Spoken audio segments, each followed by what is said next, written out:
Je n'ai pas vu un seul territoire dans lequel l'intercommunalité n'a pas changé la vie quotidienne des habitants. Les intercommunalités sont les maîtres d'œuvre de la transition écologique dans les territoires. Une interco, quelle que soit sa strate, elle gère des compétences majeures. Une autre conviction, c'est que le bassin de vie est le bon échelon. On veut du sur-mesure pour nos territoires, on ne veut pas que tout soit décidé d'en haut et on veut une visibilité. Une forme de souplesse et surtout de sur-mesure qui fait la richesse de l'intercommunalité. Bonjour à toutes et à tous, bienvenue dans Territoire, un podcast d'Intercommunalité de France. Au programme, des entretiens pour éclairer les enjeux des élus et agents locaux. Je suis Baptiste Gapen, journaliste, et je vais tenter d'être votre porte-parole, d'amener à nos invités vos questions, intuitions ou besoins. Notre idée, vous proposer des interviews inspirantes sur différents thèmes pour répondre à vos problématiques du quotidien.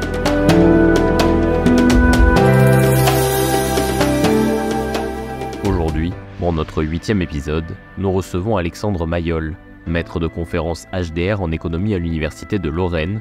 Il travaille sur les questions de politique publique en lien avec la transition écologique, avec un prisme particulier sur la tarification et la gestion de l'eau. C'est justement la thématique de notre épisode.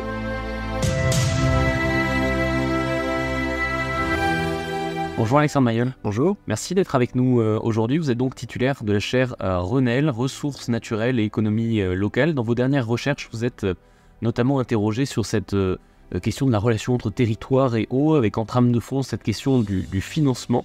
Une première question simple, est-ce qu'on est au bout du financement de l'eau comme on l'a connu ces dernières années? Alors en économie, on a même parlé de cycle. Je dirais sans doute qu'on arrive au bout d'un cycle. Ce cycle a commencé fin du 19e siècle, au début du 20e siècle, jusqu'aux années 60-70, où on a achevé les grands réseaux. Et notamment les collectivités, les communes, historiquement, ont été à la manœuvre pour achever le réseau d'eau. Et puis un réseau, comme toujours, eh bien, une fois qu'il est construit, il faut l'entretenir, et parfois il y a des grands projets de rénovation. Et je dirais qu'on arrive au moment crucial où c'est le moment où il faut réinvestir, parce qu'on entre dans un nouveau cycle d'investissement. Donc c'est pour ça que les élus et les territoires aujourd'hui sont en première ligne pour faire les choix que nos grands-parents, arrière-grands-parents ont fait avant nous. C'est pas qu'une question de transition écologique qui vient mettre cette question de l'eau sur le devant de la scène en fait. On va dire qu'il y a les deux. Il est à la fois urgent d'attendre et d'une certaine manière, il est urgent d'agir. Pourquoi ?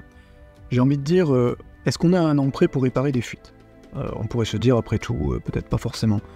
Ce qui nous a percuté, peut-être ces 2 dernières années, c'est de prendre conscience que la ressource n'était plus inépuisable. Quand on a aujourd'hui, je cite toujours ce chiffre, 1 milliard de mètres cubes d'eau perdus à cause des fuites dans les réseaux, pour donner une idée, c'est 20 millions d'habitants en termes de consommation, chaque année, qui sont perdus à cause des réseaux en mauvais état.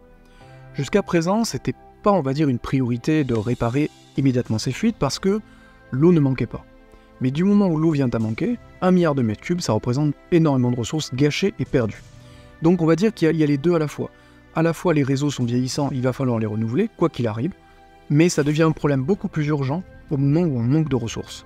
Ouais, on a l'impression qu'il y a une idée de stress hydrique, de manque d'eau qui vient percuter ce changement. Oui, en fait, moi j'aime bien donner cette expression de changement de paradigme. C'est-à-dire que jusqu'à présent, on avait une logique où le but c'était que l'eau soit distribuée. Désormais, on prend conscience d'une problématique d'épuisement de la ressource et qui peut se traduire très très concrètement par ce qu'on appelle la guerre de l'eau ou les conflits d'usage. C'est-à-dire que les élus, et puis les préfets, et puis les responsables politiques sont amenés à faire des arbitrages. À qui doit-on couper l'eau quand il en manque ? Et donc pour éviter d'avoir à se poser cette question ou d'avoir à se la poser dans des mauvaises conditions, il vaut mieux anticiper. C'est exactement la logique de la gestion de crise. La bonne gestion de crise, c'est celle qui a anticipé la crise et pas seulement qui réagit à la crise. Et donc je crois que cet événement a fait prendre conscience de la vulnérabilité de nos réseaux, de nos territoires. Un parallèle peut-être, c'est comme EDF l'année dernière, qui a connu des problèmes d'approvisionnement et de production. On s'était plus posé la question de manquer d'électricité jusqu'à ce que ça nous arrive. Et quand ça nous arrive, on se rend compte que des choix n'ont pas été forcément pertinents. C'est une question, l'eau, on a l'impression qu'elle arrive toute seule à nos robinets aussi, on se pose pas forcément. On a un réseau qui est développé en France. Quand c'est une évidence qu'on ouvre son robinet et que ça coule, ça paraît logique. Ça paraît quelque chose même de sans coût. Et pendant longtemps, et moi je dénonce, et pas que moi, mais beaucoup de collègues dénoncent ce discours sur la gratuité de l'eau. Ce n'est pas gratuit. Ça n'est jamais gratuit. Parce que de l'eau potable, c'est une eau qui est traitée. C'est une eau qui est prélevée, retraitée, distribuée, et ça a un coût très important. Juste pour donner peut-être un chiffre, l'eau aujourd'hui, c'est 90% ce qu'on appelle de coût fixe. Le coût fixe, c'est les canalisations, les usines, etc. Et ça a un coût, quelqu'un doit le payer. Donc l'idée de gratuité suggérerait qu'on aurait juste à se baisser, à ramasser de l'eau et la distribuer. C'est pas du tout le cas. Donc il faut avoir conscience que c'est pas un service gratuit. C'est quelqu'un qui doit le payer. Est-ce que c'est le contribuable qui doit le payer ou l'usager? Ça, c'est un débat, mais ce n'est pas gratuit. Et la notion de gratuité, en économie en tout cas, est associée à l'idée d'abondance. Ce qui est gratuit n'a pas de valeur, n'a pas de rareté. Or, ce n'est pas vrai. Il y a une rareté et aujourd'hui, on en prend conscience. Vous êtes interrogé dans la revue Le 1 sur justement est-ce qu'il y a un juste prix de l'eau. Et là, je vous entends dire il faut qu'on s'interroge sur le prix. Est-ce qu'il y en a un? Est-ce qu'il y a un prix juste, parfait, qui doit être celui, en tout cas, que l'on a nous en France? La question, c'est qui doit payer? Je prends un exemple. Si je fais une station d'épuration, par exemple, c'est un investissement qui va au moins durer, on espère, 30 ou 40 ans. Qui doit le payer? Est-ce que c'est la génération présente? Ou est-ce qu'on doit lisser le coût de l'investissement sur 2, 3, 4 générations? Donc la première question, c'est le juste prix, c'est le prix payé par qui? Pourquoi? Si je paye des dépenses de fonctionnement, et les élus comprendront bien de quoi je parle, le fonctionnement, c'est de l'immédiat. Mais l'investissement, on est sur du long terme. Et donc cette question de qui doit payer, dans quelle temporalité, c'est ça en fait l'enjeu principal. Donc j'ai envie de dire qu'en économie, on dit souvent, il y a la tragédie des horizons. C'est-à-dire que investir à court terme, ça peut être parfois juste un investissement à perte. Mais à long terme, on investit pour le futur. Et l'exemple typique, c'est réparer une fuite, et les élus locaux le savent bien, réparer des fuites dans la chaussée, ça veut dire casser des chaussées, bloquer la circulation, ennuyer l'usager, disons-le franchement, pour finalement un résultat invisible. Parce que le résultat, c'est l'eau continue à couler. Et donc, c'est peut-être d'avoir une vision court-termiste de dire que c'est un pur coût. Or non, c'est aussi un investissement dans le futur. Avec mes collègues, on s'interroge beaucoup en ce moment sur est-ce que la crise de la sécheresse qu'on a connue ces 2 dernières années, est-ce que c'est une fatalité ou est-ce qu'il y a des collectivités qui s'en sont mieux sorties que d'autres? Autrement dit, quel est le coût de l'inaction? C'est ça en fait la question. Si je reporte à demain l'investissement, est-ce que je vais le payer cher si demain il y a un problème de stress hydrique? Le prix aujourd'hui en France de l'eau, c'est quoi? On a toujours ce paradigme de l'eau paye l'eau. Combien en moyenne on paye l'eau? Est-ce que, si on regarde les articles de presse qui sortent, on a cette petite musique qui vient, qui nous dit on va payer de plus en plus cher, comme l'électricité, etc. Est-ce que c'est vrai ou pas? Alors déjà, je pense que quand on parle de prix de l'eau, c'est très ambigu. Parce qu'il faut rappeler déjà une chose, c'est que dans la facture d'eau, il y a l'assainissement et l'eau potable. Moitié-moitié, à peu près. Et il y a une partie qui sont les redevances et les taxes. Les redevances sont fixées par les agences de l'eau, partie prélèvement de la ressource, partie dépollution notamment. Donc ça, ce sont des redevances fixées par l'État, par les agences de l'eau. Et ensuite, il y a la partie qui relève des collectivités, l'eau et l'assainissement. Et enfin, vous l'avez bien dit, c'est l'eau paye l'eau. Peut-être pour rappeler à ceux qui écouteraient cette émission, c'est que d'où ça vient? C'est une grande décision du Conseil d'État de 1987 où le Conseil d'État tranche la question: est-ce que l'eau peut être subventionnée par les contribuables? Réponse: non. Non, l'eau paye l'eau, ça veut dire quoi? Ça veut dire que, qu'on soit en régie, donc en gestion publique ou en gestion privée, les usagers doivent autofinancer le service d'eau. Là où on peut se poser des questions, c'est: est-ce que l'usager est suffisamment mis à contribution? Première question. Et est-ce que ce n'est qu'à l'usager particulier, par exemple, d'être mis à contribution? Quelle contribution des usagers non domestiques, par exemple? Ou aussi, et c'est là que vous voyez, vous faites bien de l'évoquer, là on a parlé beaucoup du petit cycle de l'eau, c'est-à-dire prélèvement, traitement, distribution. Mais on oublie le grand cycle. Le grand cycle de l'eau n'est pas un service public au sens où on l'entend. Et donc comment on fait le lien entre ces deux cycles-là? Parce que on ne peut pas d'un côté se focaliser sur le petit cycle si on oublie que l'agriculteur, lui, va avoir un impact sur le grand cycle. Donc voilà à mon avis les grandes tensions autour du prix. Est-ce qu'il y a un prix parfait? On aimerait le trouver. En fait, moi ce que je dis toujours, c'est qu'un prix, c'est un arbitrage politique. Un arbitrage qui dit « je préfère financer par la dette ou par l'augmentation, par exemple, du prix immédiat ». Moi je ne suis pas un partisan spécialement de « il faut augmenter le prix sèchement ». On peut imaginer qu'un investissement qui va durer 30 ans peut être financé par la dette qui va être payée pendant 30 ans. C'est vieux comme le 19e siècle, ça. Cette idée que le problème n'est pas la dette, c'est qu'est-ce qu'elle finance. On parle beaucoup de déficit public aujourd'hui, mais c'est le vrai sujet. Si je m'endette pour financer une dépense de fonctionnement, économiquement, ça n'a pas de sens. Par contre, financer par la dette de l'investissement sur le long terme, ça peut avoir du sens parce qu'on partage l'effort entre les générations. On est 1 an après le grand plan eau du gouvernement. Vous faites quel bilan de cette année qui vient de passer? Et au fond, la vraie question, c'est est-ce que c'est une bonne idée d'indexer le prix de l'eau sur le volume d'eau consommée?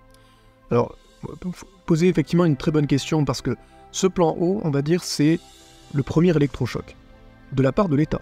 C'est-à-dire que l'État se saisit d'un problème qui jusqu'à présent était très local. C'est vrai que les collectivités étaient vraiment à la manœuvre, mais beaucoup de collectivités aussi disaient on se sent abandonné parce que la montagne, le mur d'investissement est considérable. Rappelons quand même qu'aujourd'hui, 90% des services d'eau en France ont moins de 10 000 habitants. Ce sont des petits services d'eau. Donc quand vous leur dites qu'il faut refaire des canalisations, ça peut se chiffrer en millions. Donc il y a ce mur d'investissement, il y a cette contradiction de l'eau paye l'eau. L'eau paye l'eau, d'accord, mais je ne peux pas tripler mon prix d'eau, en tout cas ça va être compliqué. Donc il y a ça. Et le plan eau qui dit, on essaie d'agir à court terme, à moyen terme et à long terme. On fixe des échéanciers. Alors le bilan, c'est compliqué en 1 an. Moi je dirais qu'il y a, sur le plan positif, il y a un électrochoc qui a fait qu'on a changé de regard sur l'eau. Et ça c'est très bien. Moi là où je suis plus partagé, c'est que on peine à voir des mesures concrètes mises en œuvre, à part du très symbolique. D'accord. L'exemple typique, c'est le changement de tarification de l'eau. Le président avait annoncé une volonté de généraliser le tarif progressif. Bon, moi j'étais un peu étonné qu'on parle de ce dispositif-là, j'ai fait ma thèse là-dessus. J'allais dire, vous avez fait une étude avec des cas concrets, vous avez un exemple Oui, moi j'ai travaillé sur le cas de Dunkerque, qui a été pionnier en France sur cette question-là. Bon, le bilan est intéressant, mais difficilement généralisable, et j'ai été auditionné par le Conseil économique et social et environnemental sur saisine du Premier ministre qui avait fait faire un rapport là-dessus.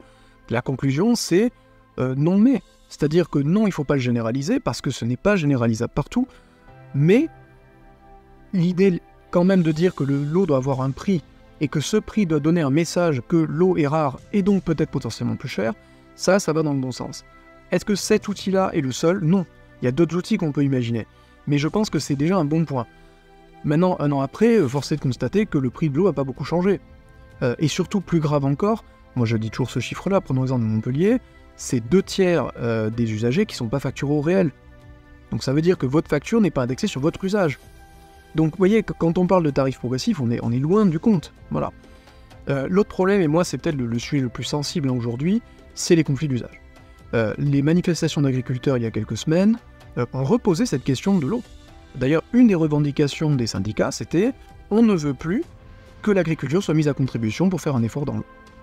Or, c'est 50% de l'usage de l'eau, la consommation d'eau, c'est l'agriculture. Donc, pourquoi l'agriculture ne serait pas mise à contribution comme les autres, avec des délais d'ajustement, etc. Mais vous voyez, on peut pas faire dépendre les choix stratégiques comme ça, au gré malheureusement aussi des manifestations politiques.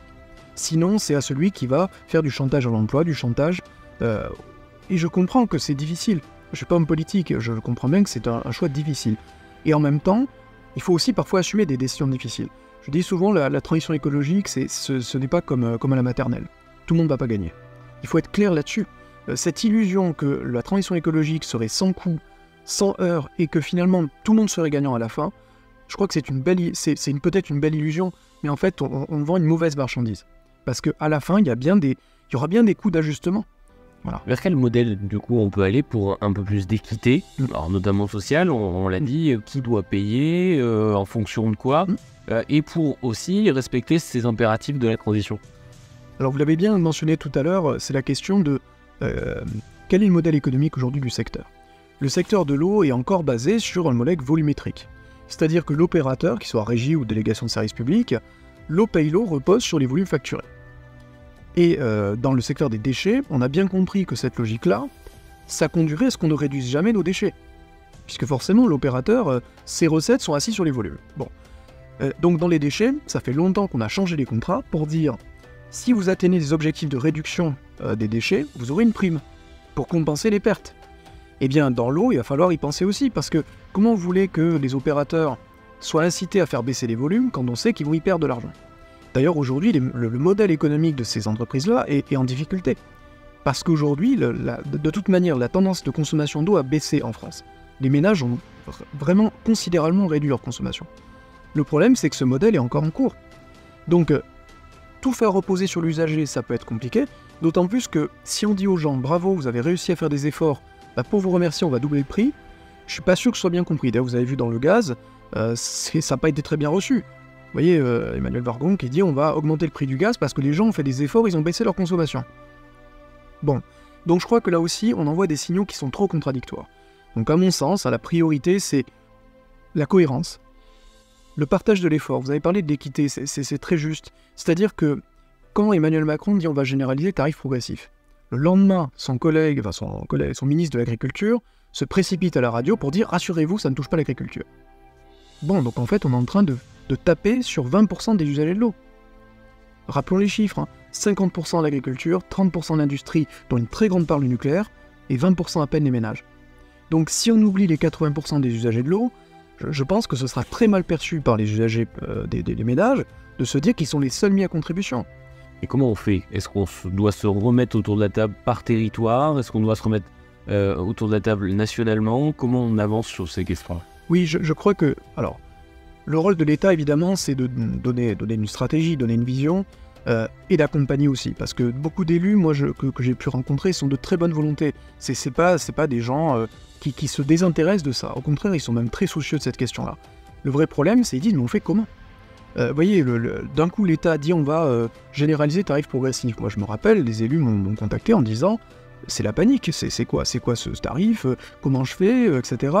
Et plus on va dans le détail, et plus ils paniquent, à raison, parce que c'est très compliqué. Donc je crois que là aussi, il y a à la fois une dimension territoriale. Les élus connaissent leur territoire.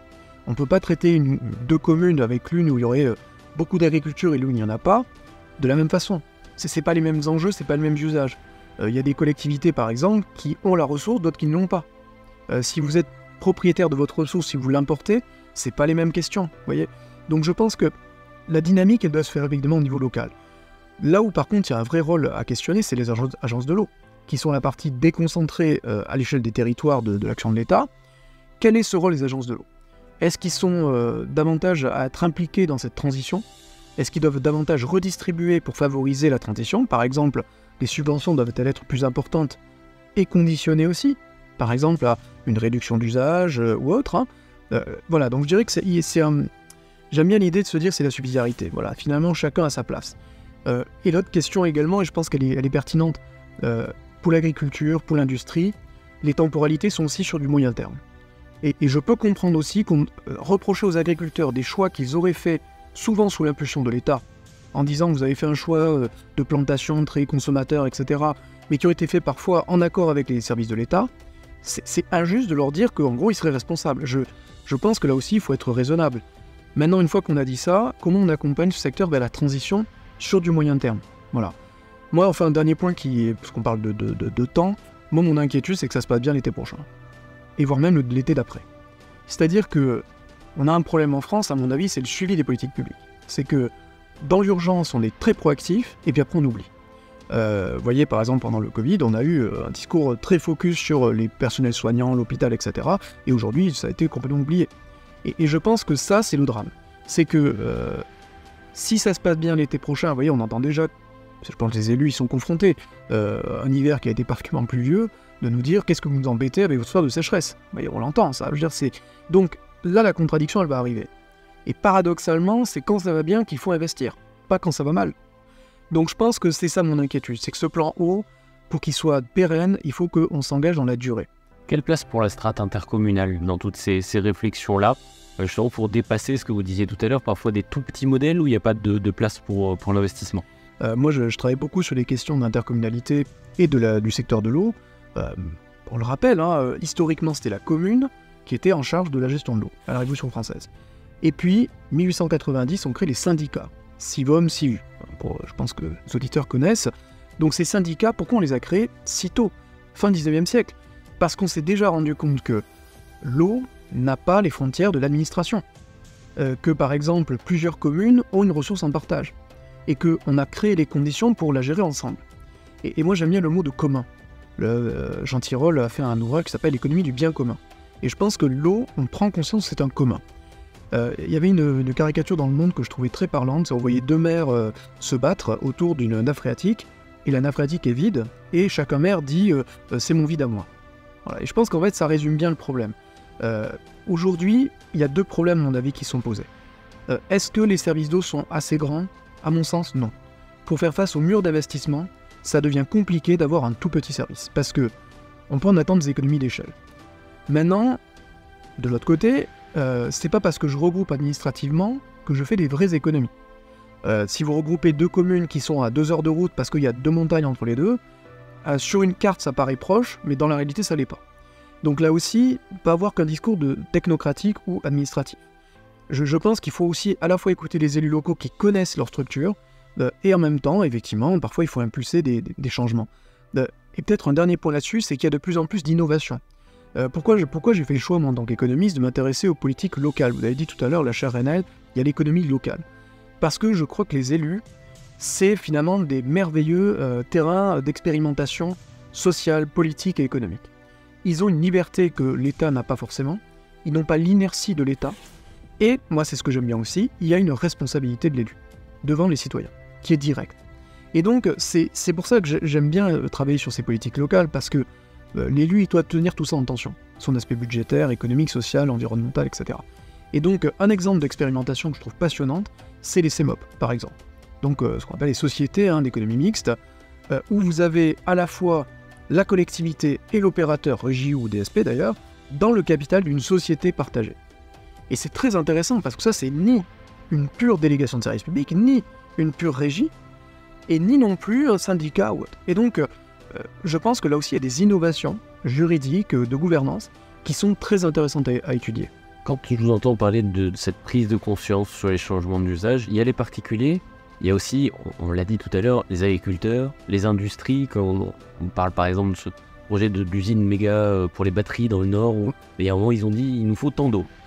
On fait comment? Eh bien en fait c'est très intéressant parce que l'eau, comme beaucoup de ressources, deviennent des facteurs de compétitivité et de concurrence entre les territoires. Et je pense que ça devient tangible.